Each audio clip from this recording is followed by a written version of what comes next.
Welcome to the Polity, your deep dive into the forces shaping governance, policies, and power. From the halls of government. You were there. I was not there. Check the record. Wait now. You were there. I was not there. To the voices of the people. We are suffering. This suffering is too much. It's too much. Look at the students. There's no job. They're feeling too. There's no job for them. We analyze the undercurrents, expose the intrigues, and break down the narratives that define our democracy. Dr. Tony Olisa Mbeki delivering razor-sharp analysis, and Ebuka Franklin and Chisom on the question wheel, driving the conversation. We bring you the most compelling discussions on governance, policies, and power plays. Stay informed, stay engaged, stay ahead. The Polity, every weekdays at 9:15 a.m. Exclusive on Udala 104.7 FM Onitsha.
Wednesday morning here in the city of Onitsha, Anambra State. Udala Radio 104.7 FM, your seriously authentic dial.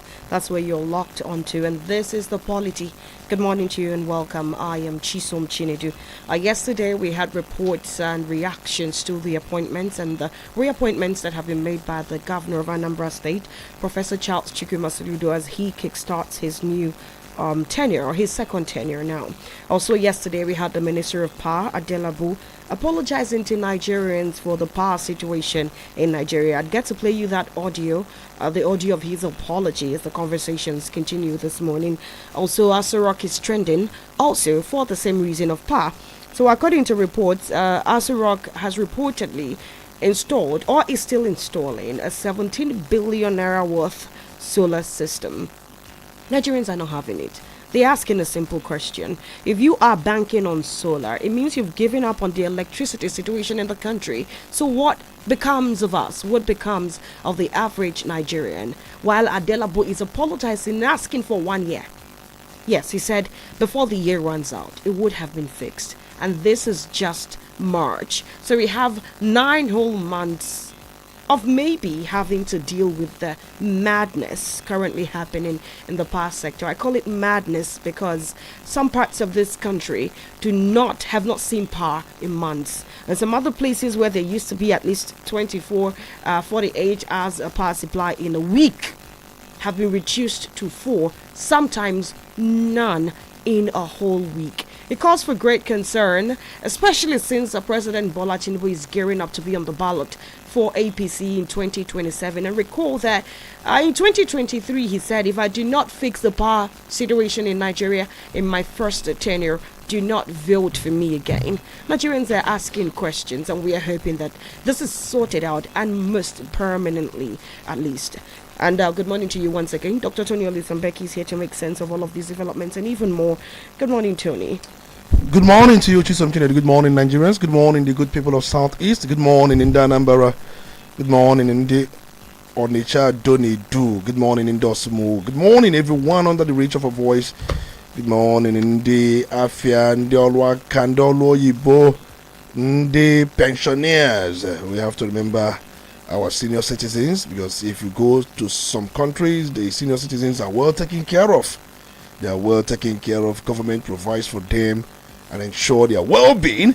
But yeah, the country, we are just trying to find our footing, but we believe that they have paid their, the dues. They have paid their dues, and we owe them a lot. And we are talking about the good ones among them, not those who plunge us into the current mess, because good number of them plunge us into the situation we are. We are not talking about those who plunge the country into what we are into now. We are talking about those who sincerely serve with their hearts. And these are the ones we are acknowledging.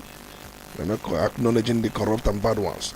You're welcome, everyone. We thank God Almighty for His grace, for His love, for His mercy, for His kindness, for all He has been doing for us, and He keeps doing, even when we have been falling short of His glory, when we are inadequate in many ways.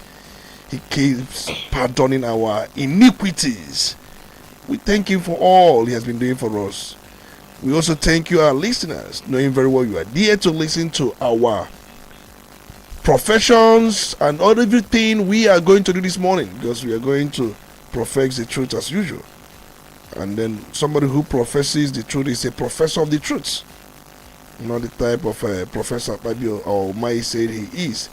Professor of practicals. But these are things that we must communicate all the time. He said that he's a professor of practical application, not theoretical application, but we are professors of truth. That's what we are. You're welcome, everyone. Sit back and enjoy the program.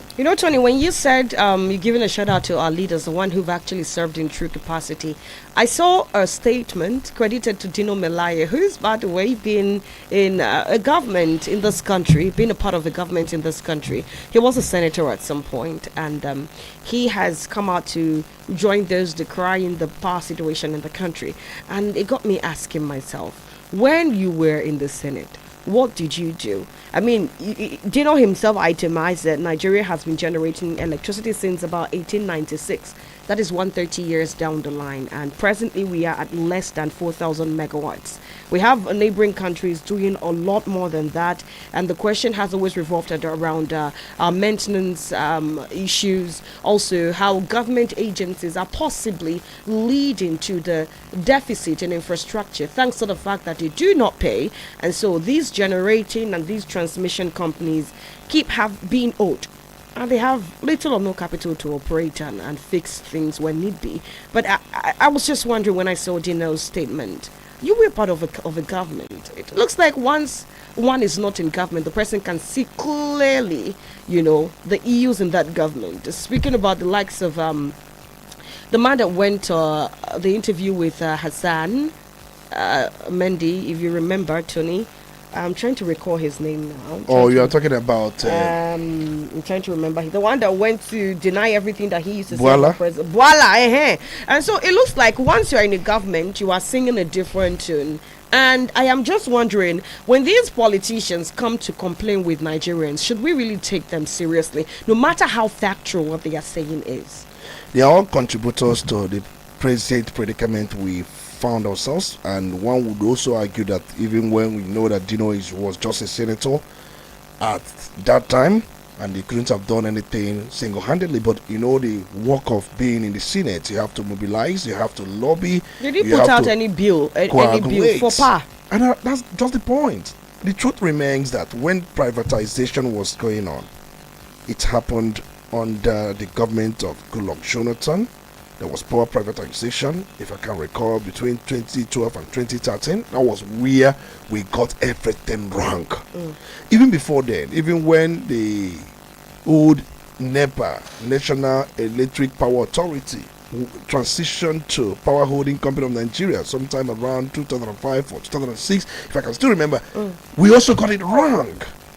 We have got so many things wrong because it was more like rewarding political allies. Sadly so. It happened. And we've said many times that power is purely capital intensive business. Not everybody comes into power business. Not every Dick, Tom and Harry jumps into it. Before you come into any business, what government does is they will set out the threshold. Threshold means the maximum capital your company must possess, not borrowed funds. Your capacity needs to be They weighed. must look at your capacity, what you can be able to do. Most of these foreign investors, most times we know that they may not be able to pump in such money if they don't have Nigerians who can support them so that they can form a company that is registered in Nigeria, as we had in the case of MTN. Remember MTN? When they were coming to Nigeria, there was this man who they met, a businessman, an entrepreneur. He died recently. And when they met him, they told him that we are looking at the 40% counterpart funding for us to go into this business. Why they don't want to put all their money is that they want to manage their risk. They want to have some nationals who can speak for them. They also want to have those that are also close to the government, those who have been in the terrain, those who have managed businesses, those who have also grown as a result of managing these businesses, so that they will be able to grow together. So the man came and then he couldn't make up the 40% in question. What he did was moving around, calling on his friends to see if they can help raise the 40% equity.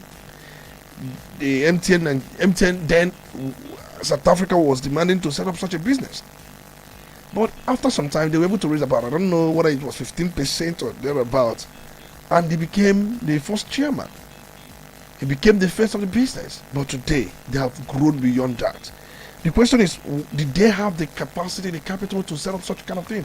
Most of the companies that we have in our power sector, either in the generating capacity or the transitioning or transmission capacity or the distribution capacity, none of them can even function in the smallest of the countries we have around the world. Sadly so. They cannot function. If you look at our telecommunication giants, they have other countries that are also in. That's also they are multinational. Multinational in the sense that they are in different countries doing businesses they are good and known for. Here, all of a sudden, somebody, just like the kind of contracts we run here, where somebody will be seeking for contract, the person has no tractors, the person has no ashifat. You don't have capacity to deliver. Once you give him the contract, you know what he does? He outsources. He started thereby reducing outsourcing the funds. most of these things. He outsources tractor, he outsources trucks, he outsources this, and before you know, and the worst is he is not known into that business. He has not shown capacity. He has not shown proven authority. He has not shown that he does this very well. That's why sometimes some people go for the big hands in the industry. When it comes to road construction, they will tell you Julius Berger, they will tell you RCC. Why? Because they are into the business. Now, in the case of our power, we think people who are into it, they have not been in the business for the first time. They were all newcomers. Secondly, they don't have the capacity. Thirdly, they don't have the capital. Then the worst aspect of it that many of them borrowed money from banks. And they are talking about recapitalization. It's not about returning these people. And I've said it many times. Remember, I've been saying this right from when I was on the other end. Even those that followed me today, we have been saying this.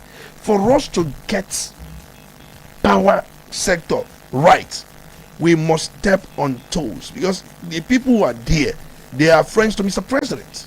In one way or the other. Can be Mr. President tell their friends, you know what? We can be friends in other aspects. But in the case of power, we need to give Nigerians what they want. We can really extend our friendships outside power sector. And what he needs to do to set up the capital threshold for any company, and you must known to have been in the system. You can't just open such company overnight. One, if you are into generation, the threshold. If you are into distribution, the threshold. If you are into transmission, the threshold. Now, because we are looking at our thermal plants, if we set up such kind of thing where we benchmark the minimum capacity for generation to $5 billion, that's minimum threshold, you will see that many of them, no matter how they, because they have to borrow, a lot of banks borrow CBN, many of them will run away. The idea is to bring in foreign investors and then create a good and conducive business environment for them to thrive. You can't even imagine that for you to generate power, there are many ways, there are many sources of power generation. We have the wind. Power can be generated through wind. Power can be generated through solar. Power can be generated through nuclear products. Power can be generated through the hydro, electric power generation, through coal. There are many ways, even through gas, the thermal plants as we have currently. In all of this, if you look around, we have some of these things that can easily be used to generate power. We can even improvise wind. We have the sun rays for solar. We've got even coal. We've got crude that will even give us the gas that can be used to fire the thermal plants. We've got some of these things. It becomes something, if an investor comes in, the raw materials for his generation are already here. All he needs to do is to see how he can expand them, maximize them, even optimize them as well. Having said this, set out the threshold. You have ESCOM in South Africa. Before now, ESCOM was generating around 45,000 megawatts. South Africa, with a population of how many people? About 70 million or thereabouts. Generating about they have about 60-something thousand megawatts generation as we speak presently. But there is one company that has shown capacity. And I also understand that company is also in Zimbabwe. Because Zimbabwe is very close to South Africa.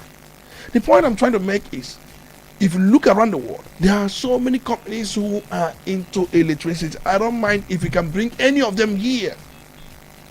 The indigenous companies have failed woefully. They don't have the capacity. But the problem is, if you bring in these foreign companies, by the time you start having electricity every day, it could be expensive. Electricity is costly, no doubt. But government comes in there. As we have it currently, there is electricity subsidy, because the money owed to these gas suppliers is part of the subsidy. Whatever the discos are selling cannot be enough to offset the debt owed to the gas suppliers, the Gencos, because the Gencos buy gas to fire the thermal plants. And just like we've been told, about 6-point-something trillion. And after audit, the federal government said that the amount they owe is about 3 trillion, not up to 6 trillion. That's the argument. But in all of this, the money owed to Gencos are money that the gas suppliers are owed. And they have decided on their own to reduce the gas supply for the generation of electricity. Not that we are having a critical problem. The critical challenge we are having is a case of debt. And most of these gas suppliers, they owe banks, and banks are on their necks. It tells you that the problem is neither here nor there. We have said it many times. The only way to go out of this quagmire is to bring comprehensive reform in the power sector. Situation where licenses to be revoked, both the Gencos, everybody revoke their licenses. And we start Set up a new template. And while you are doing that, you must have opened the window. Give them window. You have just 6 months to wind down or to key into the new arrangement. 6 months to wind down or key into the new arrangement. And I know many of them may not have up to $5 billion. It's a capital intensive project. You live in the hands of, I don't want to call them church rats, but you live in the hands of those who lack the capacity, who lack they lack everything. Then the only thing they're good at is to increase the tariff. That's the only thing I can tell you they're good at. Why we know the solution, why are we not implementing the solution? You don't tell me that a serious country that wants to achieve $1 trillion economy having a systematic, dysfunctional energy crisis and the energy issue cannot go anywhere. We know very well that agriculture has a role to play in the quest to achieve the $1 trillion economy. But what about energy sector? What about the effect of manufacturers? Government subsidy is not being felt in the area of electricity because the subsidy is more for darkness. Government is subsidizing for darkness. And many Nigerians are paying for darkness. And nobody has any idea when are we going to come out of this.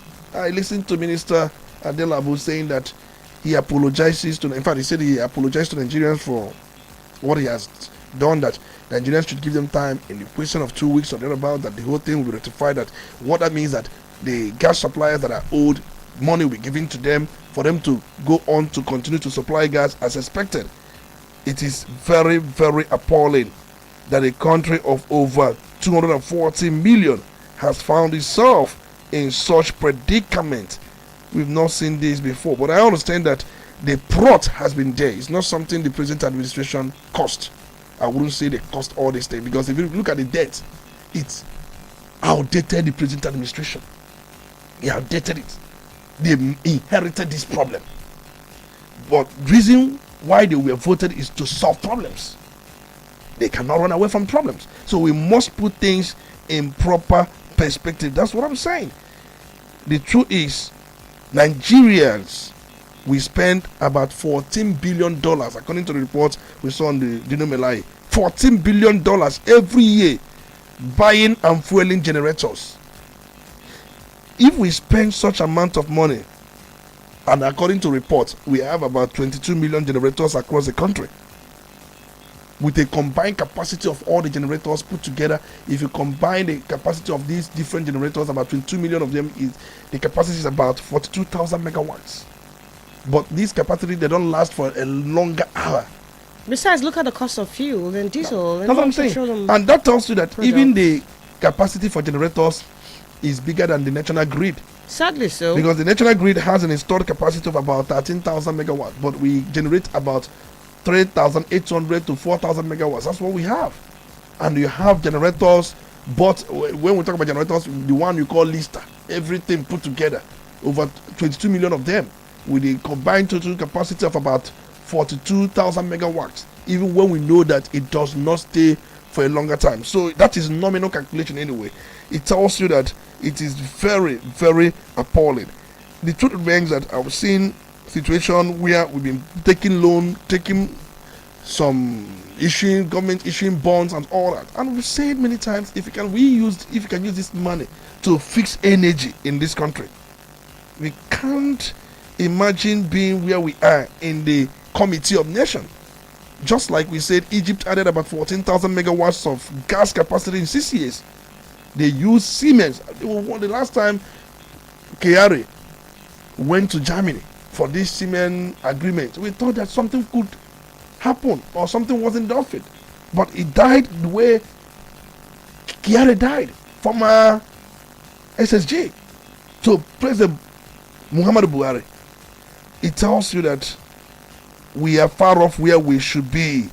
We are very far off where we should be, because the manufacturing sector is completely collapsing. It's completely collapsing. And I know that many manufacturers spend up to 600 to 700 billion on backup power. These amounts they spend for power yearly, and it could not in any way suffice for the demand of power they want.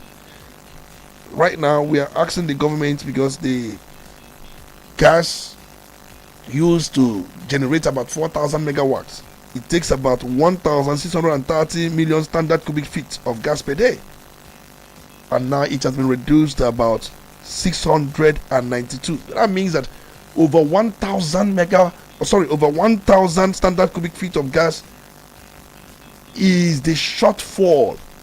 If you are to look at it from the angle of what we usually have, about 3,800 megawatts to about 4,000 megawatts, because that is being powered by about 1,630 standard cubic feet of gas. As we speak currently, the gas suppliers can only give 692 million standard cubic. It tells you that, we have Faros. They are giving about 692,000 as against 1,630 million. So we are very far off from where we should be.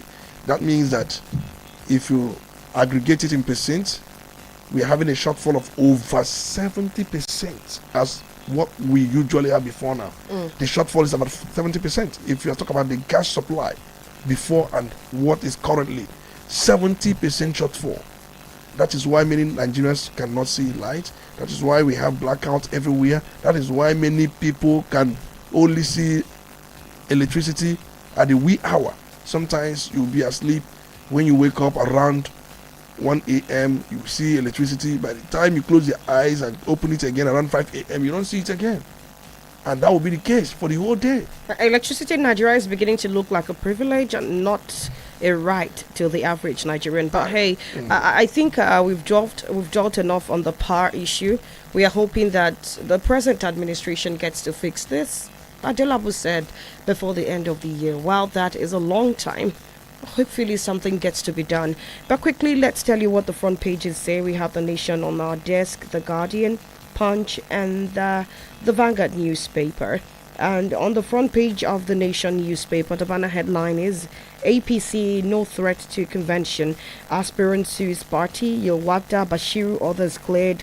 Zonal congresses held today. Find all of that on page 2. Blackout. NISA releases 2,793 megawatts to 11 discos. What a shameful figure. I find that on page 3. Ex-Oyo Deputy Governor resigns from federal jobs for governorship bid. Interesting on page 3. Nigeria to become competitive in global trade with single window on page 7. Erify to explain 579 million naira severance pay. And okay, that's, the radar isn't very clear, but find that story on page 3. LP zones president should ticket to South. Shifts convention on page 3. Justice Salami Felt's mode of picking Supreme Court judges. Find that on page 4. And now let's go over to the Guardian newspaper, where the banner headline is Ministers gauge support popularity ahead of resignation deadline on page 6. FG pushes skills to jobs agenda, targets millions for employment on page 4. LP postpones Congresses, zones 2027 presidential ticket to South on page 7. UNODC links illicit proceeds of crime to violent extremism in Nigeria on page 5. Consultants to Nigeria's National Fiber Project to earn $6.1 million. Find that on business page 15 of the Guardian newspaper.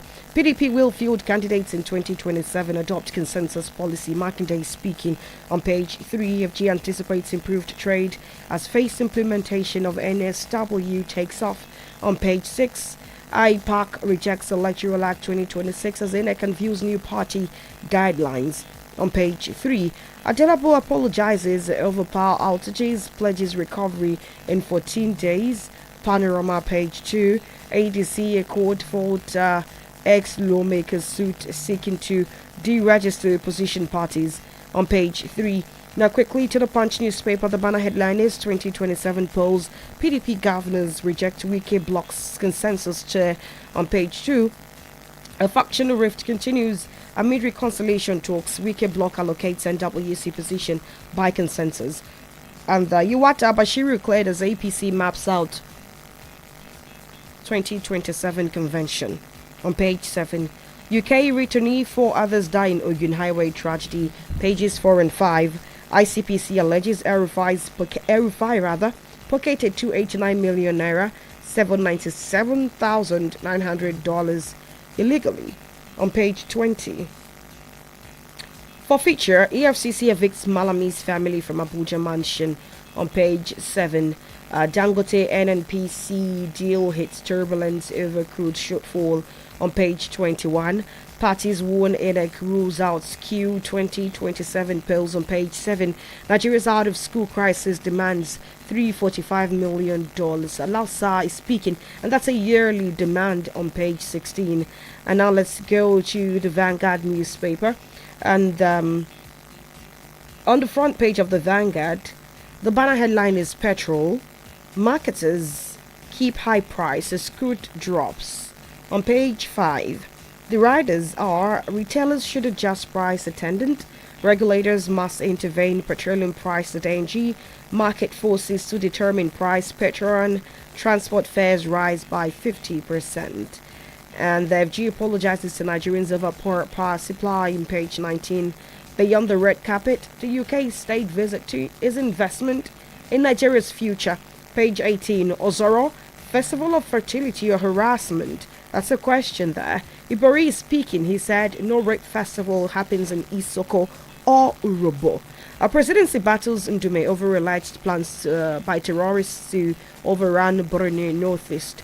Find that on page 26 of G apologizes to Nigerians over power supply. On page 19, IGP names new Lagos CP, moves Chimo to Zone 2. 2027 Southern Middle Belt leaders demand zoning of presidency to South. And ADC LP leaders want Southern presidency. Find those on page 8. And we're going to kickstart the conversation proper at this point. And don't forget, we are live on Facebook. Our handle is Udala Radio 104.7 FM. And so we are starting off from home, Tony. A lot of appointments have been made by the governor so far. Yesterday, I think to the governor on security. I'm talking about Kenny Makai. I'm trying to not mix up his designation right now. But I did listen to his speech, the speech he gave after his appointment was announced, or reappointment as the cases was announced. He did say a lot of things. That's about 3 minutes 44 seconds audio clip I have here. So I am going to play it and then we take up the conversation from there. But do not forget, we are live on Facebook. Our handle is Udala Radio 104.7 FM.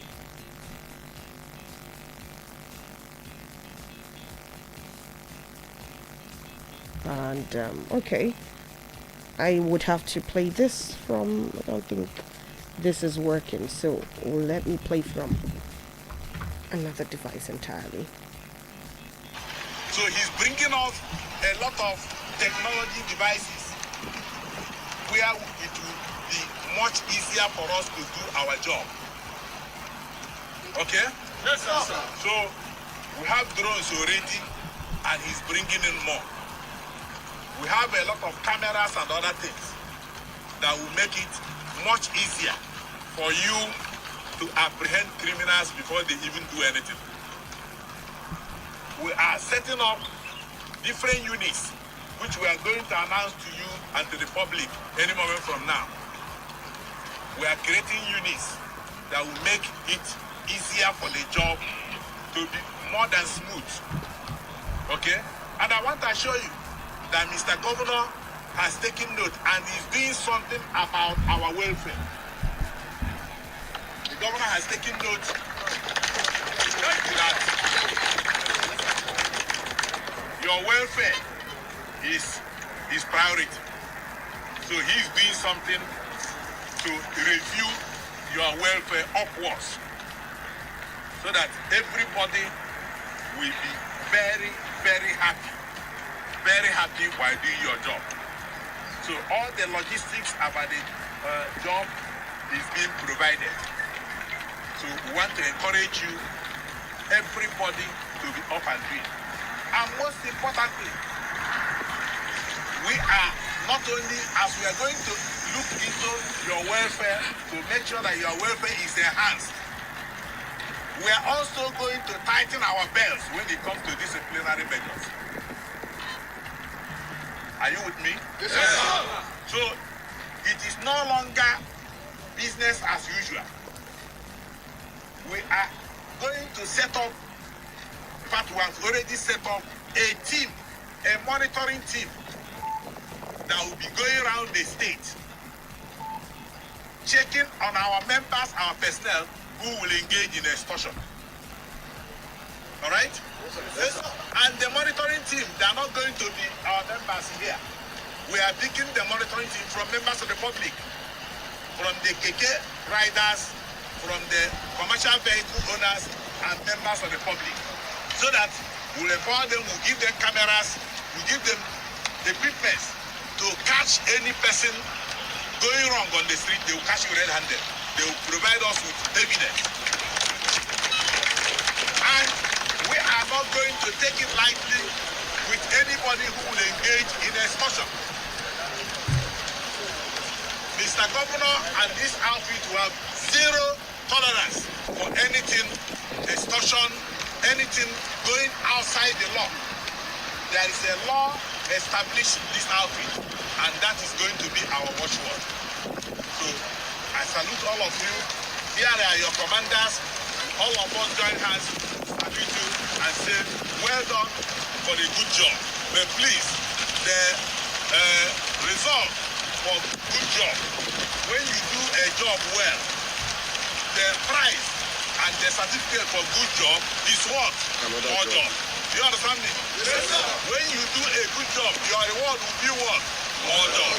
So we are giving you more job, and to whom much is given, much is expected. So thank you, and God bless everybody.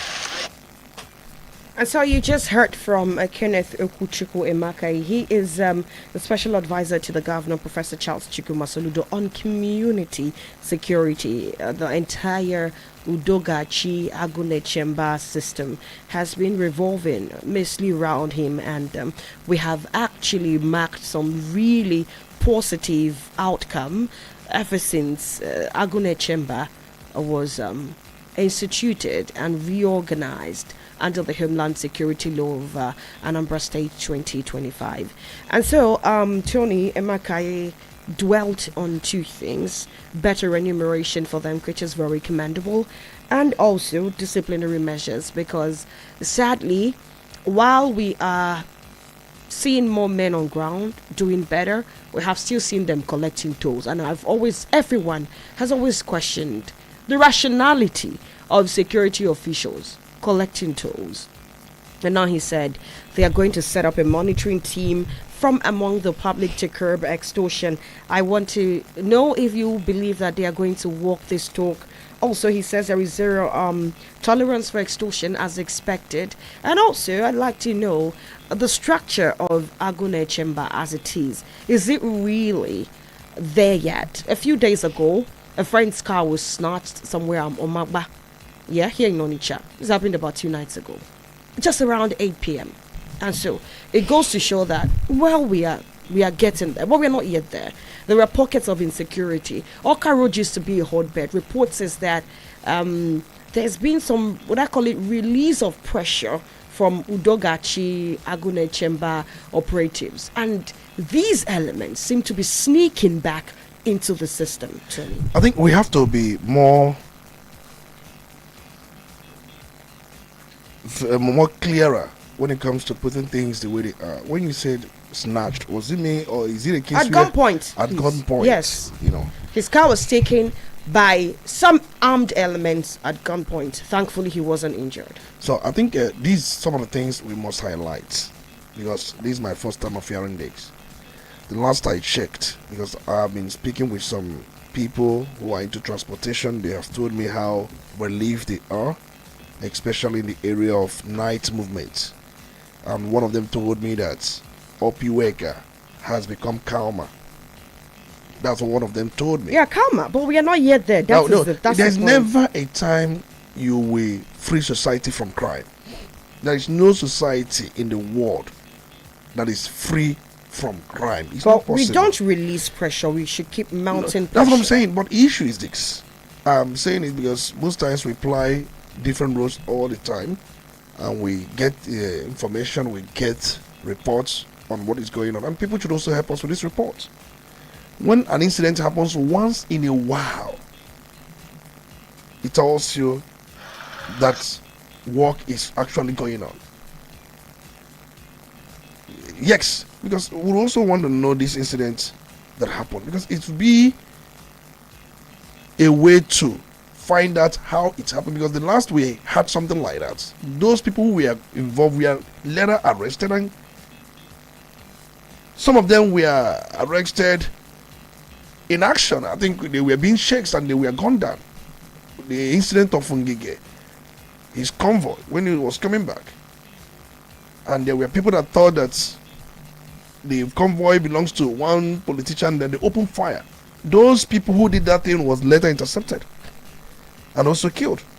Now, this incident of Omoba, he said at gunpoint, we want to know, anybody who is listening who has a clear picture of what transpired, because I don't like saying things that I don't have the exact picture. What exact picture would you want me to paint? Like someone was accosted at gunpoint and his car was snatched. Please, did the person post it? Where did the person? I am telling you, my friend. Your friend. My friend is working using Legady's Benz as we speak. Okay, when did this happen, please? 2 nights ago, 8 p.m. And did the person make reports? Yes, of course. Now, if this happened at that area, you call it around the Moba area. Yes. It was, I think, phase 1 or phase 2.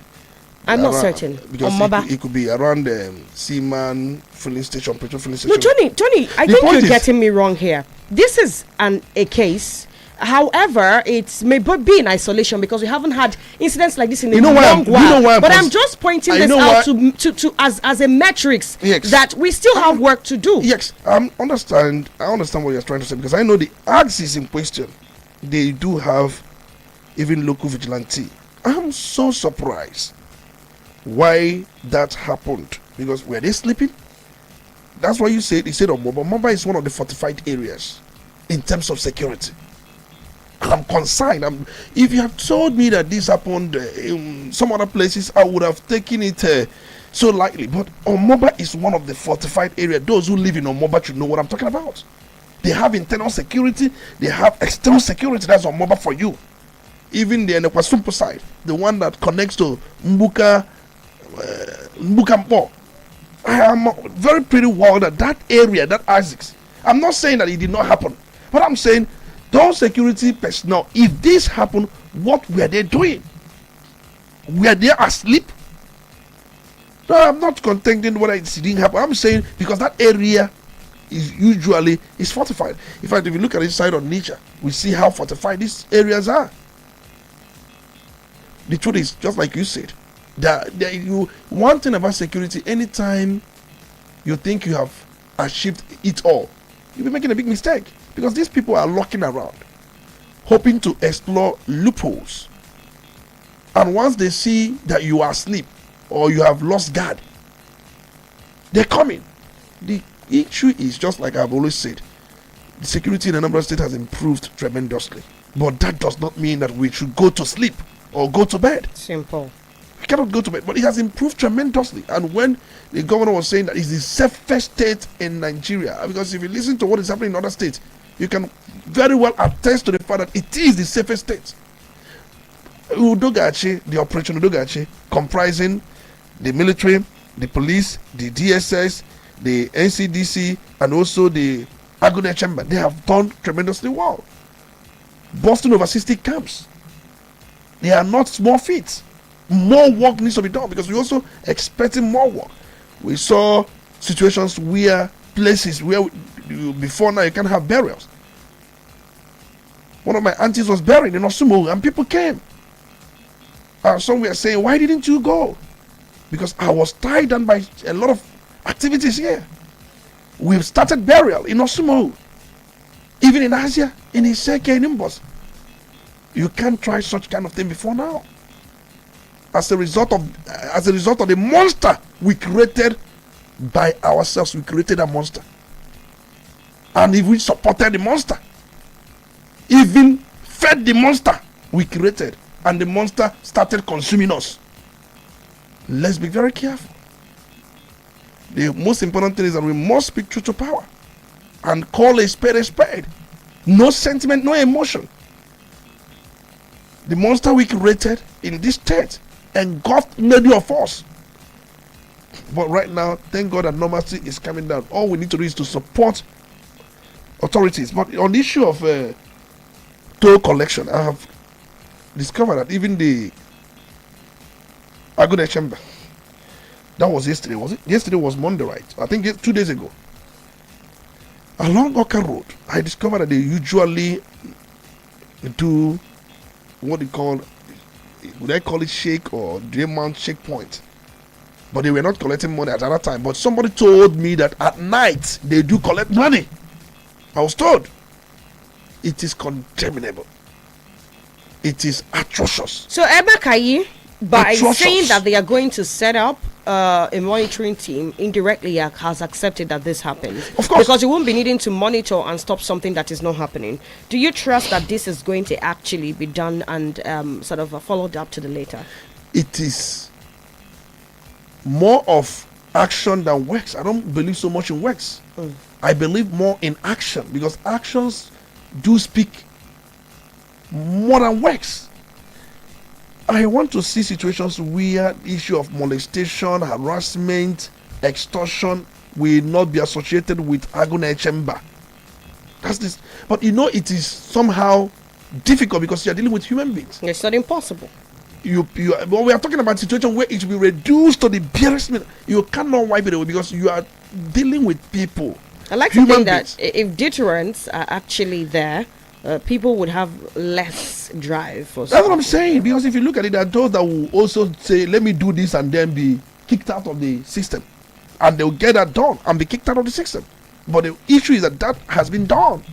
The point is the welfare. Because we've seen situations where many of them do this as a result of poor remuneration or poor welfare system. I'm glad that he said that the governor has taken note, as taking quite good measures to ensure improvement of their welfare. That is the fundamental thing that should be done. Their welfare should be looked into because they have families, because many of them threw their lives on the line, and they enter places where even our conventional police cannot enter. Not they cannot enter in the sense that they do not want to enter. They cannot enter because they decide not to enter. Not that they cannot enter because they lack the capacity. No, they decide not to enter for some reasons best known to them. The point is, to have a secure society, it takes all hands to be on deck. Even you listening to me, everybody. The ones that are not doing well, report it. If you don't know where to report here. We amplify it.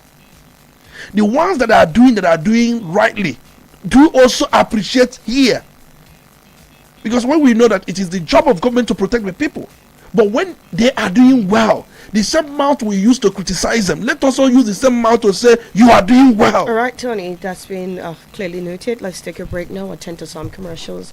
When we come back, conversations will be shifting gear. We'll be taking a look at recent developments in the political circle. Keep it locked. It's the Polity, and it's Udala Radio 104.7 FM. You're listening to Udala Radio 104.7 FM. Seriously authentic. Onitsha ndị nwe ahịa, nke a bụ ụzọ anyị si asị unu daalụ maka ọmarịcha otu afọ nke nzikọrịta ozi. Udala Radio dị otu afọ n'ọnwa Maachị a. N'ọnwa Maachị a niile, Udala nwere onyinye pụrụ iche maka ịgba afọ ọhụrụ a. Ịzụta advert slot abụọ, inwe otu mgbakwunye onyinye n'efu. Ịnụrụ nke ọma, ohere nke mgbasa ozi ahịa, ozi ọbụla maọbụ nke program, ịkwụ ụgwọ, nweta ohere abụọ, anyị agbakwunyere gị otu. Nke a bụ ohere ị nwere ime ka ndị Onitsha n'obodo ndị ọzọ nụ ma mara maka ahịa gị. Gbata ọsọ ozugbo n'ihi ohere ọ pụrụ iche a malitere ugbu a ma bụrụ nke ga-abịa n'isi njedebe n'ụbọchị nke 31 n'ọnwa Maachị nke afọ a, n'ọnwa mgbakwunye afọ Udala. Maka ndebanya na ajụjụ, kpọọ anyị na 0803 350 4206 maọbụ ịbịa n'ụlọ ọrụ anyị dị n'Ọnịcha na nọmba 5 Okono Street n'okirikiri DMGS Roundabout. Ya bụ inwe ike ịkpọ anyị na 08033504206 maọbụ ịbịa n'ụlọ ọrụ anyị na nọmba 5 Okono Street n'okirikiri DMGS Roundabout Ọnịcha. Udala Radio emeela otu afọ n'ọnwa Maachị a, ọkpọkọpi n'ezie.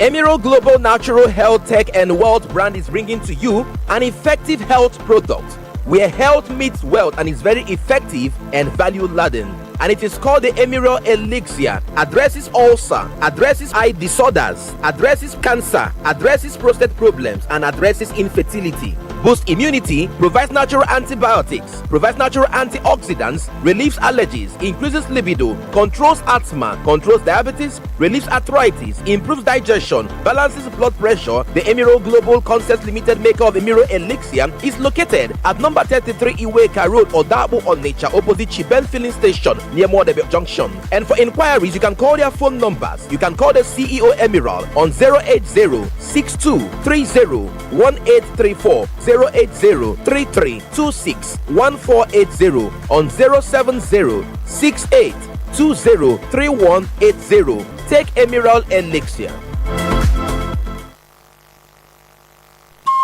Udala Radio 104.7 FM.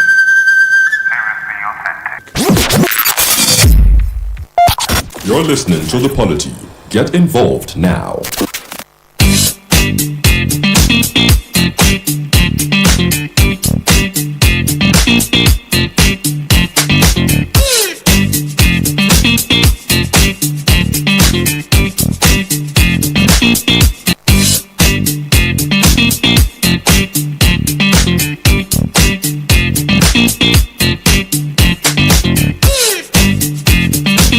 And the crisis rocking the People's Democratic Party in the streets parlance is not easing off pressure. As a matter of fact, it is putting on more pressure, because we understand that yesterday governors in the party distanced themselves from the consensus selection of a national chairman and secretary about the Nyesom Wike-backed faction, insisting on legal redress and a review of the process. And this is just as Senator Samuel Anyanwu and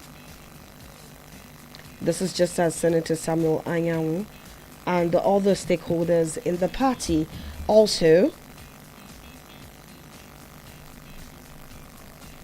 So Tony, I am trying to figure out what's with this network and all of that. But then Tony, taking a look at what's happening within the PDP as we speak now, what do you think is going to eventually become of them, especially where they are hoping for a legal redress? And unfortunately, we've had one not so long ago, and they seem to not have found the way to agree among themselves. And as if that is not enough, they are still having these internal divisions, and time is ticking. They really need to decide what they are doing. The elections are just by the corner. We know very well that talking about PDP is more like wasting our time, because PDP, for us, they are just dramatic. I've branded them People's Dramatic Party, and for the last I checked, PDP is buried. From the look of things, they are just distracting those who are serious with this election with their drama. And if you are paying attention to the PDP drama, you get drowned. You may get nothing out of it. I think the most important thing we should be talking about could be statement made by the former Appeal Court President Salami. He made a lot of statements yesterday. Many Nigerians are reacting to that. But PDP, for crying out loud, has been handed to Wike by powers that be. And whichever way he wants to go about it, let him go about it. Let him go about it, unless Supreme Court says otherwise. Does Samuel Anyanwu, emerging consensus national secretary, or Abdul Rahman Mohammed, emerging national chairman, by this supposed consensus, does it make any difference? Especially since the initial problem within the PDP started with the placement of certain key individuals. The truth remains that even Appeal Court upheld the suspension of Samuel Anyanwu. So on what ground is he coming out as? The national secretary of the party? Has the suspension been lifted? Has it been lifted, or has it been ignored? there are a lot of uncertainties surrounding the party, just like I said earlier on. And when you talk about consensus, between who and who? Are you talking about consensus between Wike and Lamido? Is Lamido part of Makinde Bala Muhammad's faction? Have they really accepted any talk or form of talks with Wike? These are things we should not worry ourselves with. We should let them do their thing. They are politicians. They are not facing problems Nigerians are facing. We are talking about power situation. How many of them are having the feelings we are having as we speak? Many of them can run not just generator, they have solar systems. And they don't even go to the kind of market we go. As we speak right now, they even shop internationally. They shop with dollars. And you are here in Nigeria under the heat of the sun. And you're also talking about their own problems or whatever they feel is the ambition. Well, sadly, Tony, their problems affect Nigerians one way or the other. I mean, we would have had a viable opposition, which is a very important part of any democracy, if the madness within the PDP hadn't escalated and found a way to have long life and even prospered on top of it. Also, Labour Party has postponed its Congress, and so the 2027 president should ticket to the South. What are your comments on that? Labour Party, have you been recognized by INEC chairman Leonard Usman faction of Labour Party? The last I checked, the faction has not been recognized by INEC, and nobody has done anything about it. Even when some feel that the Supreme Court ruling made it very clear that he has powers to put up a caretaker committee, and Julius Agboro's tenure seems to have expired. But has anybody done anything in relation to that? Has anybody gone to court and filed contempt in a way to commit whoever that is not obeying Supreme Court judgment to prison? We have not seen that. INEC hasn't recognized Nana Usman. Of course, they have made statements stating that she appears to be the one. Appears. That's the statement. She appears to be, but nothing has been done to make her. So a party without any concrete leadership. You know, the INEC does not justify leadership, but you need their recognition to fuel the candidate, because they are going to be the one that will open the portals for you, give you the accessibility code for you to upload, and they are going to be the one that will monitor your primaries and some other things. So if they don't give you that recognition, they will not attend to you. INEC is just like a server. If you make a request and server does not recognize you, the server cannot process your request. If you are to use computing language, you know, political parties and INEC is a case of client-server computer architecture or network architecture, where INEC remains the server and political parties remain the clients. For those who study networking in data communication and networks, you know, they understand the point I'm trying to make. INEC is not a court. They do not in any way sanctify, forgives, or in any case determine who becomes who or who becomes what. But there is some grounds on the new amended electoral act that gave INEC much more power. If you don't submit your register, your party register before the time, INEC has power not to monitor your primaries and also not to recognize your primaries. It is one of the new amendments in the electoral act, but it is subject to court interpretation until we get to that very period. But as we have them now, INEC is a server. If you are not recognized by INEC, it cannot process any request you are making. If the Leonard Usman has zoned, the caretaker committee has zoned his presidential candidate to the south, where are you going to field it? Who is going to process the fielding of the candidate? INEC does not, as we speak to date, has not recognized you as a caretaker committee chairman. So you are doing your own drama. If you are not seeing what many are seeing, well, you will be well served with it. The point is, Leonard Usman Labour, so far, I've not seen any change in the situation. PDP, in fact, Wike faction has been recognized by INEC, no doubt. And that's why they are doing what they are doing. Wike faction has been recognized by INEC, and that's more reason it's doing what it's doing.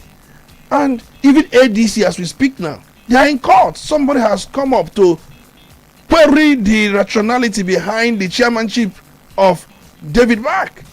It's a case in court. Don't be surprised tomorrow. INEC may cease to recognize David Mark faction of ADC. As we have it, even when many may not admit it, it sounds and it appears that ADC has two factions. But I know they will say they don't have, because somebody's in court challenging David Mark's faction. And we are looking at the procedure and the processing. If it turns out the other way, INEC may cease recognition and they will not field the candidate. And remember, you have 21 days to submit your party register before your primaries. And if you contest primary here, you can no longer leave that party to contest primaries in another party. The reason being that you may not be a member of that party, because INEC must have the register of that party you are joining, and your name will not be contained in that register. That is the case Salami was making yesterday, that P2B ought not to have contested 2023 general election as the presidential candidate of Labour Party. I listened to Salami, former appeal court president, and he was saying that though the mistake he made is say that P2B contested PDP primaries. P2B did not contest PDP primaries. He saw that the primaries would not be in his favor. He left the party. He did not contest PDP primaries. But he was saying, Salami case was, by the time he joined Labour Party, Labour had submitted membership register to INEC. At the time he became the candidate, his name was not in the register of Labour Party as a member. So how can you become a candidate if you are not a member of the party as submitted to INEC? That was his case. And he said that even at appeal court, that some judges frowned at it, but they did not make an actionable statement on it. He was talking about many of them not being experienced, that why some who are experienced may not get to the to be in the Supreme Court or get elevated to the Supreme Court is because of the zoning system. That he recommended about 13 judges from appeal court to Supreme Court, but he could not go to Supreme Court because his zone has no vacancy.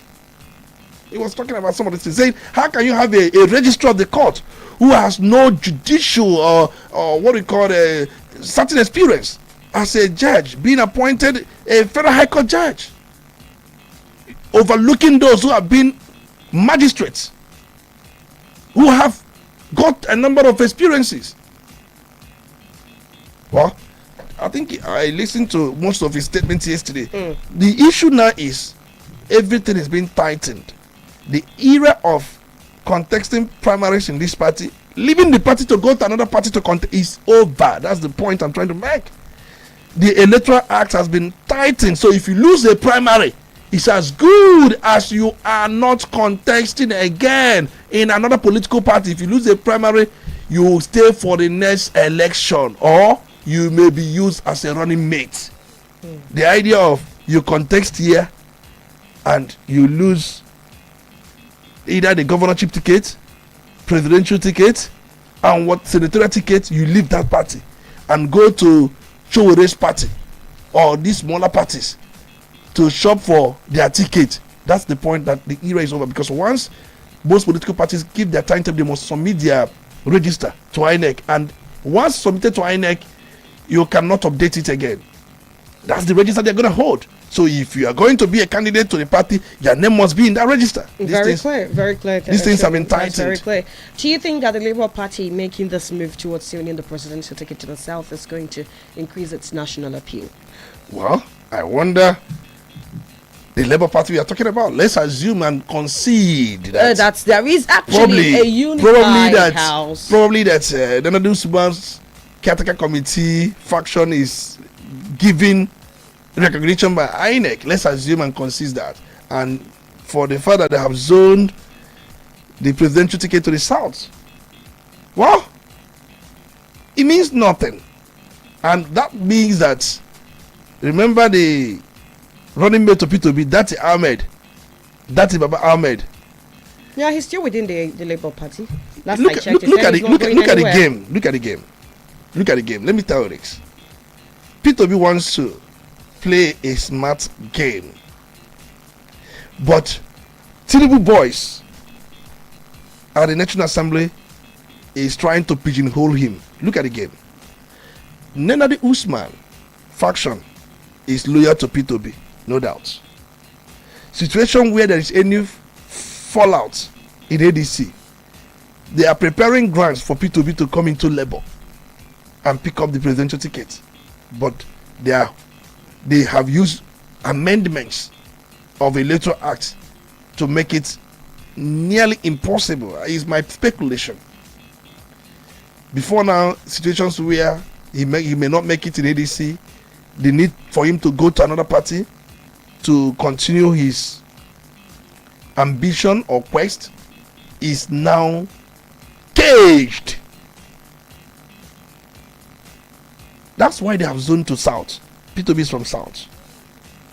They didn't zone to North and other, but they don't have recognition, and they may not submit their register.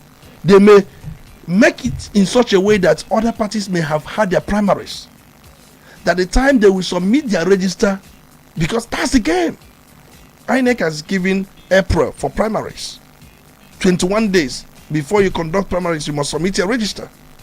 The game is, if there is any fallout in ADC, we are not going to Labour Party under Nenadi Usman may not submit their register until likes of ADC may have concluded their own primaries. And if they have concluded their primaries, P2B may withdraw from ADC and now join Labour. And once he joined the Labour of Nenadi Usman, they will now submit the register. But it must be under that window. That's the game they want to play now. But the problem is, they don't have recognition. But they can go, they're in court already. They can use court to see if they can upturn that very angle. But the issue of register or no register, you won't see them submitting register, because they will put their own primaries towards the ending part of the window when other political parties must have. But the issue is, you must do it 21 days before the primaries. If the primaries, let's assume that the primary will be ending around April, the last day of April. If it's the last day of April, that is April 30 or thereabouts, you have about April when? You have about plus or minus 11th of April or thereabouts to get it submitted. Or even 9th of April. 9th of April, actually. You have 9th of April to get it. 9th of April. You have 9th Your of April. Your deadline could be before. That's what I'm saying. Let's assume the last day for primaries, I've checked the timetable. Let's assume it's April 30. You must submit your register by 9th of April. By 9th of April. So if you submit your register by 9th of April, and possibly the ADC could have their primaries around April 3, April 4. If they have their primaries around April 3, April 4, it also means that you can jump to Labour, and Labour can still submit their register around April 9, so that your name will be in the register for you to contest the presidential. That is the game. But the issue is now, would ADC be able to do their primaries early enough? So he would know his stand. That is the point. Because if they do their primaries early enough, it will help those who want to leave to know where they stand. To leave, so that their name will be in the register. The party will, because it is a cardinal thing. If your name is not in the register, you cannot stand for. You cannot stand for Isn't any it supposed position. to be a period of time that your name should be in the register? That is a new amendment. What do you say? Isn't there supposed to be a period of time that you should have been a member of the political party for before you can?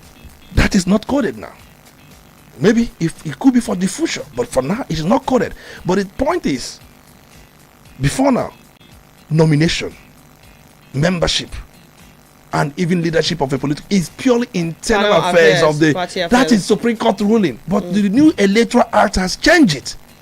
Membership must be 21 days to the primaries for you to stand a chance to contest to any position. Exactly what I was asking. Supreme Court has, the new Electoral Act has changed that Supreme Court magazine membership, that you don't tell a political party who becomes their member, you don't tell a political party who becomes their candidate, they can decide to make anybody a candidate.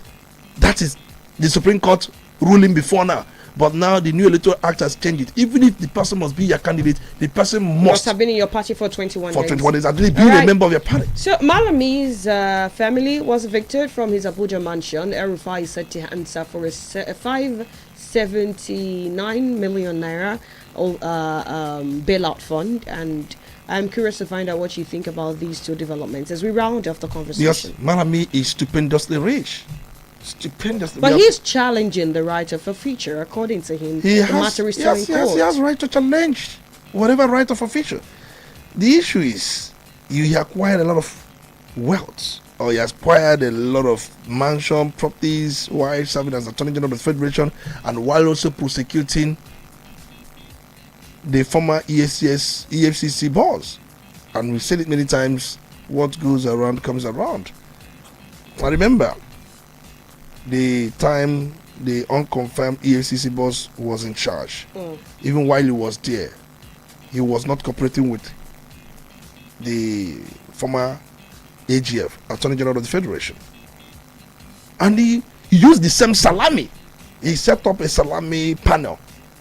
The salami that talked yesterday about P2B not being credible, couldn't have contexted, being that he was not a member of the Labour Party by the time he became the candidate of, the same Malami. There was a panel set up, and he indicted the former EFCC boss. And then the man was relieved of his appointment. And why this was going on, recall, Olukayede, who is the current EFCC chairman, was the secretary. At a point, he was the personal assistant to the former EFCC boss and secretary of the organization, and he was affected. You are prosecuting those you term to be corrupt, but their own corruption has no bounds, in fact has no limit. And it's unfortunate that the wives and children were put out of the mansion they were living, but many Nigerians are still wallowing in poverty. And the point remains that somebody like Malami built university, built hotels, acquired so many properties in Abuja, so many companies, for being Attorney General for 8 years. Because one thing people don't even know about Attorney General is that he is in charge of any federal cases, any federal offense, any case. He has right to withdraw. Once you settle him, if Attorney General is corrupt, it means that once you have a case, especially criminal case against the federal government, he is the chief law officer of the government. He will tell you your price. If you want your property, if you don't want to go to jail, he will tell you the amount you're going to pay him. And you don't have option. And if you pay very well, he may withdraw the case and just say that we don't have enough evidence to prosecute this. And that could be the report he will give the president, because the constitution allows him to withdraw, to take over. And if EFCC is prosecuting any case, I listen to Luka, he says that once they're in any case, nobody can take it away. That's not true. Constitution has given the Attorney General of the Federation power to take over any case being handled by any agency, if it is federal case. In the state, the Attorney General of the state has power to take over any case that has to do with state offenses. If it's being prosecuted by police, if it's being prosecuted by any other agency for whatever reason, Attorney General if it is a land matter, if the Attorney General of a state is corrupt, because most cases we have in most states are land-related cases. Though land-related cases are civil cases anyway, they are not criminal cases. But they usually bring the criminal aspect of it, like trespass. There are things they usually bring to criminalize a civil case, because land dispute is entirely civil. So police and the state, they don't have any role.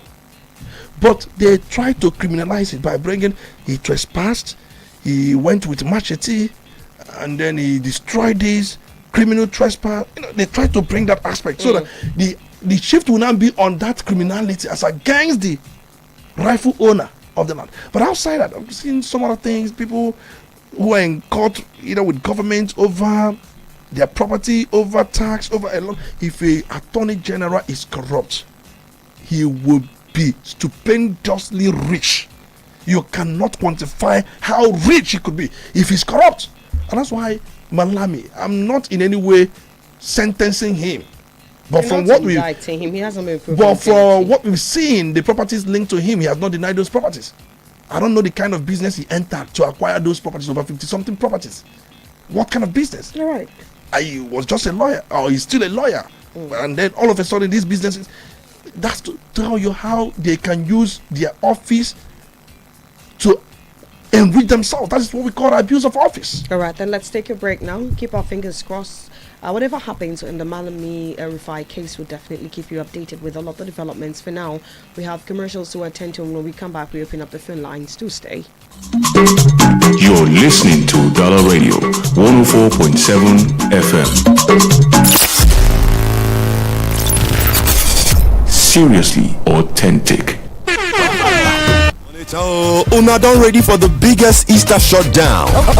Golden Promise Entertainment presents Easter Golden Fiesta.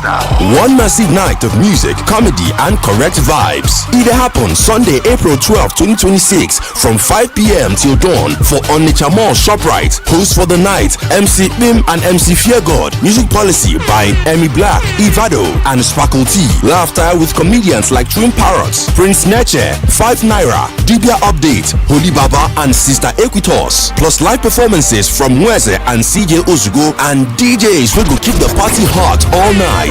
DJ Staffy, DJ White Barrel, DJ Two Step, DJ Tony Banks, DJ Freezy, and DJ NK. Tickets they go fast. Regular 2,000 Naira, VIP 5,000 Naira, VVIP table for 5, 200,000 Naira. For sponsorship, bookings, and enquiries, call 0814-394-2802 or 0808-441-5156. Easter Golden Fiesta, the party we on nature go talk about. Supported by Udala Radio 104.7 FM.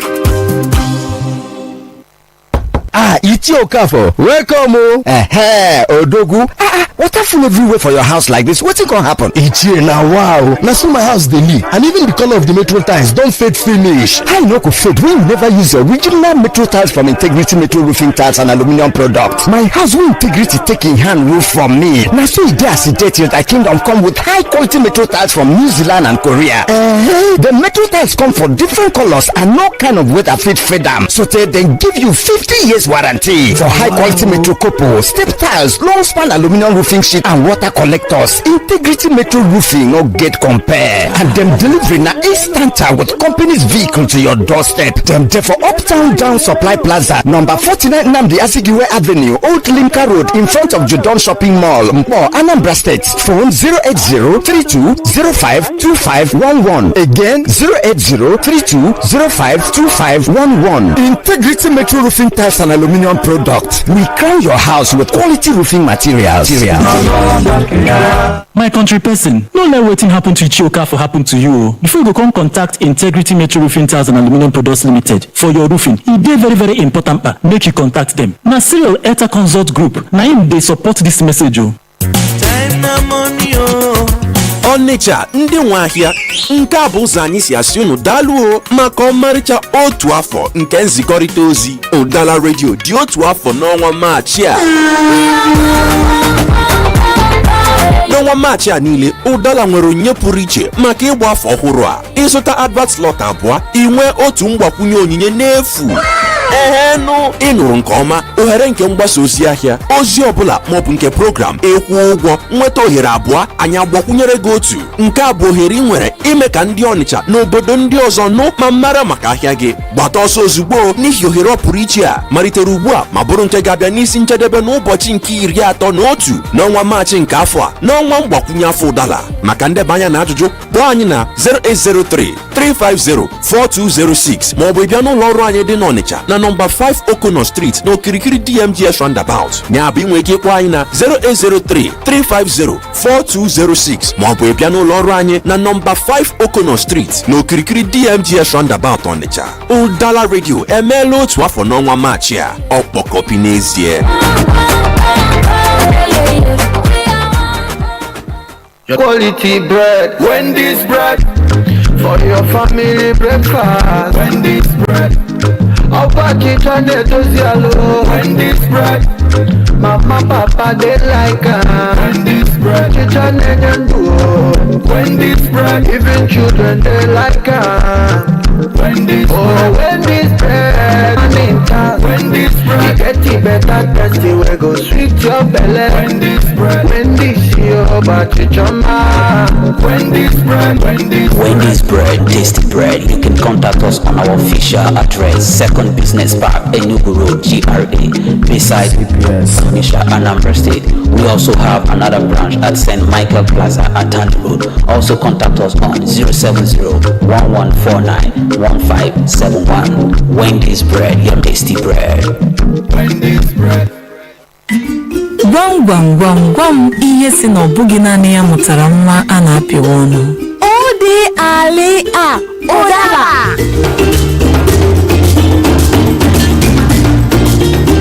Ika nọkwa na Udala Radio 104.7 FM. Emetakwa n'igwe redio aka.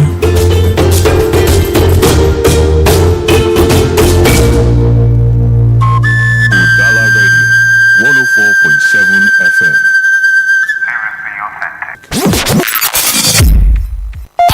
You're listening to the Polity. Get involved now.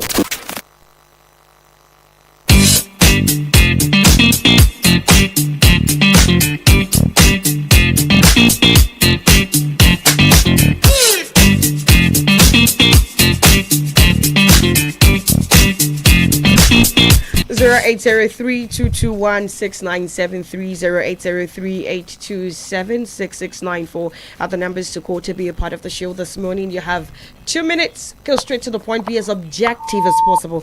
Good morning. Yes, good morning. Good morning, Tony. Please turn down the volume on your radio set. It's off already. Thank you. And Tony, You're welcome. my name is Mario Chris. Well, it's surprising to hear me that he is defending the state court. It baffles me a lot. I don't know what the kind is coming from. When somebody is telling you what happens, what you knows about, you are sounding as if you are defending the government as if it didn't have to happen. Until she begins to tell you that it happened to happen. That is when you are now agreeing that it happens, but actually the security. Are you personally how? Honestly, the way you are defending the government, there is no how. Let's not dwell on that. Let's not dwell on that, Mario. Yes. Why I'm saying this is that even in the way I'm saying, there was a gunshot ago, and people were running out together. To me, it got to it now. It was unwrapped. Some people are saying that it's now, but I'm not sure. I don't know there are no security in the state. No matter what kind of security people that they're using. I think when you're defending them, let people to understand that not the way you see as if you are biased on that. Then on the issue of primaries and all that, no matter how anybody is thinking, Labour Party must know that they don't have passion. They should forget about all this whatever they are in a campaign, even the ADC. They should hold their party very strong and go for the election. Because they should not fight the INEC. Whatever Mika is doing in PDP, whatever Abri is doing in Labour Party, and the other human that bring up from the ADC. All those things is just to distract you people. Once you have an election, win the election, and you see that you are not better. That is what I want to say. Thank you very much. All right, Marikechuka, hold on. Let me actually give you a quick reply. Let me tell you this. I'm a journalist. I see a lot of posts on social media, and people believe those things. I have every right to question and query any development. I have every right to query it and question how it happens and establish the fact that it actually happened. I have every right. It's not defending anybody. I'm not those that once you tell them anything, they will believe. For me to believe things, it takes some practical input and insight. I do find out. It's only those who are brainwashed that whatever you tell them, they will believe immediately. I'm not like that. I'm a researcher. I research a lot. You don't expect if one tells me anything that there is a fire outbreak somewhere, the next thing you will start, shouting, oh, there is fire. There is no. You must question that, find out if truly there is fire. All right. Good morning. Are you there? Hello. Good morning. Good morning, my speaker, Tony Mbeke. You're welcome. It's good to have you. Good morning, system. Good morning. I'm Franklin. I did the voice of Honorable Ignatius Okoye from our Ancient Kingdom. Go ahead, please. My speaker, I want to remind you, during the Malami regime as the Attorney General of Nigeria, there's money recovered by EFCC that was missing during Malami. Even the Abacha route, many of them were not accounted for. All about Malami. Malami made all his weight. During only 8 years, he made all this weight. We all knew that he is corrupt. Well, let us watch and see. My speaker, I want to ask you a question. You say that the can recognize weak action. On what ground? Because I know that the Katka committee, they form Anyanwu and all who formed that Katka committee, was sacked by the PDP. How can they inaugurate a Katka committee and still now is recognizing them? You see that the government in power are working with INEC and the judiciary. I said these things. What you say about the ADC is true. That's the court case they had. And I think a judgment has been given that the man that is the rightful owner or the chairman of ADC is not the man that handed the mark, the leadership. That's the problem in the ADC. And all this was orchestrated by the ruling party so that only them will be on the ballot paper. Let us watch and see. Even the electoral law they made, all to favor them. Let us watch and see. Thank you, my dear speaker. I'm done. All right, then, let's hear you. Good morning. Hello, good morning, Tony Olisampese. Good morning. Good morning, Tony Olisampese. Go ahead, we can hear you. On the payroll of APC. What is your name? Where are you calling from? And please turn down the volume. On the payroll of APC. When you put a call across, turn down the volume on your radio set. Tell us your name and where you are calling from. And please, when I say be objective, it means you don't need to be objective. Let them be political and partisan. It's acceptable.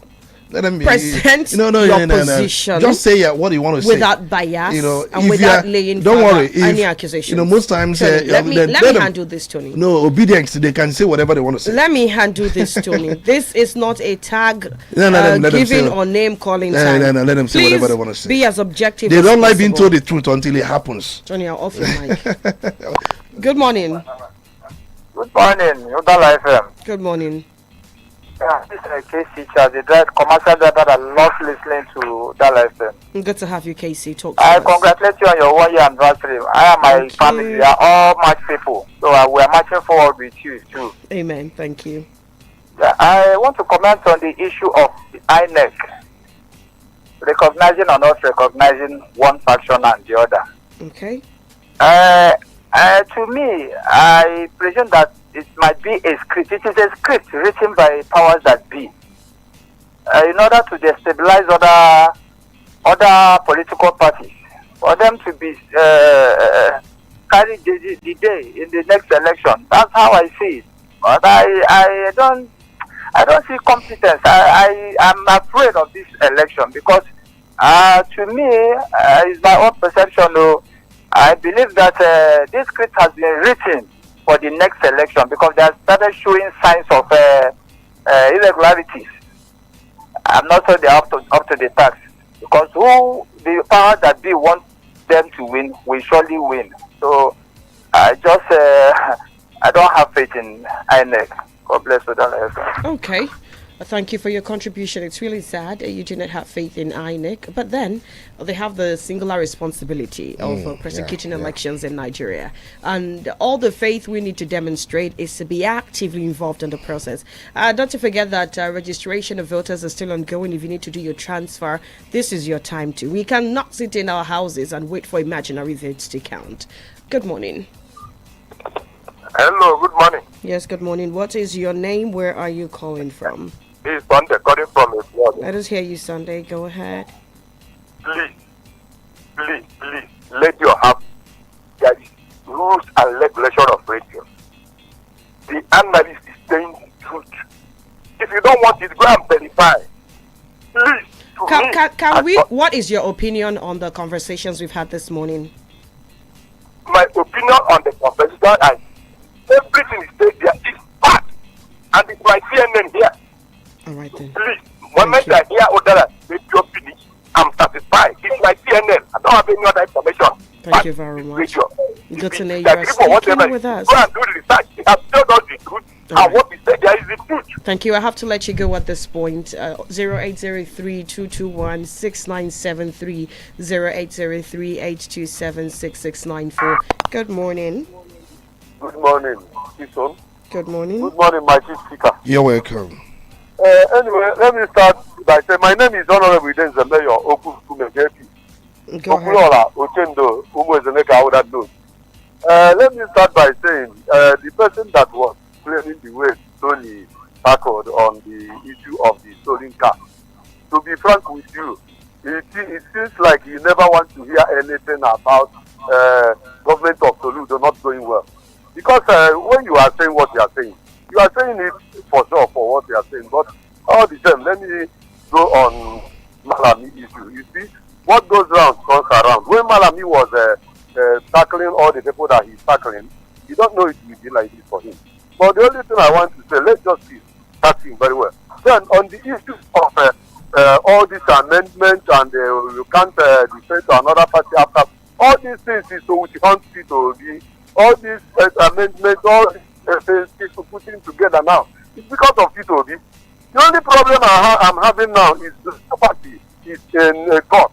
They don't have the original person that is leading. The same thing APC now is in court, having problem. Now, all these things that is happening now, is it not pointing towards APC? Is gaining more ground? I don't know. In fact, even Wike, you see the power that was given to Wike is stabilized PDP completely, destroyed PDP completely. Now, upon the law, I want to ask, the question is this: the act and the judgment of Supreme Court, which is serious? Because from what Tony said now, the act is now taking place instead of what the Supreme Court said. Thank you and God bless you. All right then, one or two more calls and we head over to Facebook. Our handle is Udala Radio 104.7 FM, and of course you can also join the conversation by putting a call across live here. Good morning. Yes, let's hear you. Go ahead, please. Could you please be a little louder? Hello? I have to let you go. Let's head over to Facebook now. We're starting with your comment. Ekaganas Madweke, he says, it's only in Nigeria that a presidential candidate will campaign promising the masses steady power supply, and after 3 years in office, he will use the masses' money to mount solar lights in Aso Rock. Nigeria and their leaders always acting an unending drama. Okay, I get it. Ikechukwu says, Ikechukwu, that is your opinion. Chicks Godwin, good morning, we see you. Palace Man, good morning, thank you for watching all the way live from Ibadan. That's something. Obiagu Ikechukwu, he says, PDP should have been taken seriously, or should not be taken seriously anymore, since the presidency has been using Wike to make sure that the party is not a force to reckon with. The president has used institutional means to cripple all opposition parties, starting from Labour Party, and PDP is being worse hit. The only spared party are the ones that have no value, or the ones that are agreed to align and work for them, just like APGA.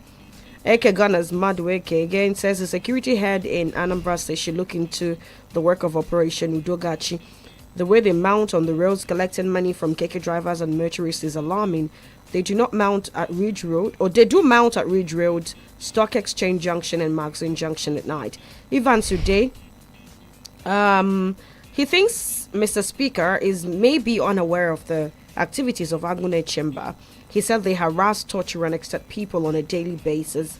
You can like a government or the person in government, but please let's always making okay. Unfortunately, like you rightly mentioned, right of opinion. Thank you. Arinze Ijimboye says, Emaka is not a capable hand to handle a security organization like Udogachi because Emaka loves money like his boys. What he said cannot make any impact. Maybe they are making returns to him. That is an allegation, an unfounded one, Arinze. Mazinwoye Chikwadorum says Wike is really becoming the Lord of the Ring, and this issue of extortion by Operation Udogachi can never be eliminated because it's a syndrome in their DNA. Malami and Erufai should accept their calls. Make Maka Onye Bankwaro. Okay. Gregory Thaddeus, he says, let us note that no matter what they do, Peter Obi will be on the ballot paper. Secondly, BACN should stop sending us estimated bills for the darkness they are giving us. It is annoying. Why are you not metered yet? Are you making moves towards that? Because estimated billing has only one solution, getting metered. Michael says, I'm sorry, Michael, I'm not going to take that comment. Please be objective. You can have a dissenting opinion and not be condescending or disrespectful. Thank you. I hope you understand. Austin Mergel says, on Agune Chamber and Udogachi excesses, although I will commend them in some areas, but them mounting tolls to collect money from motorists, that is true and it should be condemned. But my concern is more on Nigerian police mounting tolls to collect money from motorists like those Agberos. The Akodo people chased away, especially around Onitsha area. It is okay. He says Tony can't our traditional rulers and PGs help us in this case. Capiro says APC is busy scattering other parties, but I see them losing in 2027. Interesting takes. Tony, with final words as we round off the conversation. I think I don't know. There are people that it pleases that they want to hear bad things to be happening in Anambra State. For them, they're okay with it. It doesn't please me. I'm from Anambra State. I'm passionate about the state. I want everything good to be happening in Anambra State because that's my hometown. For you, that it pleases, that you want to be hearing bad things to be happening in Anambra State, I'm sorry to disappoint you. My own is wherever there are bad things happening, we have means of telling the governor that he has to look here, he has to look here, he has to do this. We want the best for Anambra State. For you that want the bad or the worst, you may continue with it. No apology. And another thing I want to say, Nephew Bala is the one making claims of being the chairman of ADC. Nephew Bala, of course, the last time they were in court, he made himself an interim chairman from nowhere. And what they called in fact, they had gone to court challenging the validity of the process that installed David Mark and Rauf Arobochona. He argued that it was not done according to the party's constitution. But then the court refused to, the federal court declined to grant him an ex parte order that would have immediately withdrawn recognition from the Mark leadership. He had gone to court seeking that the court gives order that the recognition granted to Mark be withdrawn, but the court declined. But I understand that David Mark filed an appeal, went to appeal court, and the appeal was predicated on procedural grounds. It was filed without the required leave of court. However, the Court of Appeal did not rule on the substantive leadership dispute and ordered the status quo to be maintained. So that is the case between David Mark and Nephew Bala Gombe. Many people have said that it could be the hand of Esau and the voice of Jacob, that kind of thing. That this nephew could be somebody pushing him or doing the drumming for him. On the last notes, let's be honest, because if you had listened to my analysis, I said I'm not aware that Akure Chamber collects money on the road. I'm aware. If you had listened very well with your clear mind, you will see where I said they should look into extortion, harassment, I do, but they may not do it during the day, but at night. There are places they do it in the day. I've got reports. People most time call you and tell you some things. And let me say this. For the fact that it has been last we heard about car snatching in Anambra State.